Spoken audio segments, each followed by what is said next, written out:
Broncos country, Timmy P is back. So, according to this tweet from Mike Kliss, the Broncos and veteran wide receiver Tim Patrick have agreed on a reworked 1-year contract. Too good of a leader on the team for them to just let him go. Tim Patrick was facing the possibility of getting cut because the Broncos would have saved $9 million by making that move.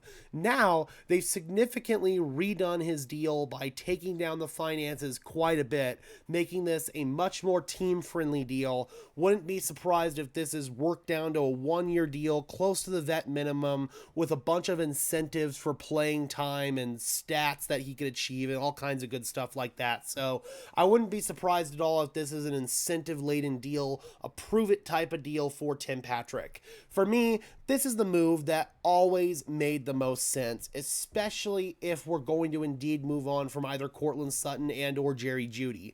Tim Patrick is the longest tenured Broncos wide receiver, and now that Justin Simmons is gone, him and Garrett Bowles, I believe, are the two longest tenured Denver Broncos players just in general. So now Tim Patrick brings a very, very key leadership role to your wide receiver room, and he's filled that leadership role even the past 2 seasons while he's been injured. Of course, in the 2022 training camp, he tore his ACL, and then 2023 training camp, it happened right in front of me. He was coming out of a trip set, and he tore his Achilles coming out of his break. So just 2 really unfortunate breaks back to back there for Timmy P. But even when he's been injured, we've seen him on the sideline cheering on teammates, gassing guys up. He's been a really key part of the team, even when he hasn't been on the field. But let's take a look and refresh ourselves as to Timmy Patrick's production when he was indeed on the field. So in 2021, that was the last season that he played for the Broncos.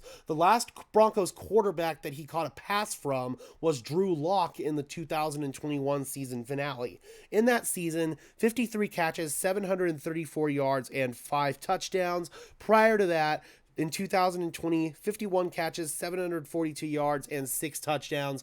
Timmy P was really establishing himself as a second boundary receiver for the Broncos. And this season, they were actually trying to work him a little bit more inside in the slot. So I'm curious to see as to what role Sean Payton has envisioned for Tim Patrick this year, given the fact that are you really going to be able to depend on Tim Patrick despite him coming off of these 2 season-ending injuries? And after he's come off of these 2 season-ending injuries, what type of player is he going to be? Those are questions that still remain to be answered, but I think the Broncos have a pretty decent vision for Tim Patrick in terms of what role they want him to fill, because otherwise I don't think they would have brought him back.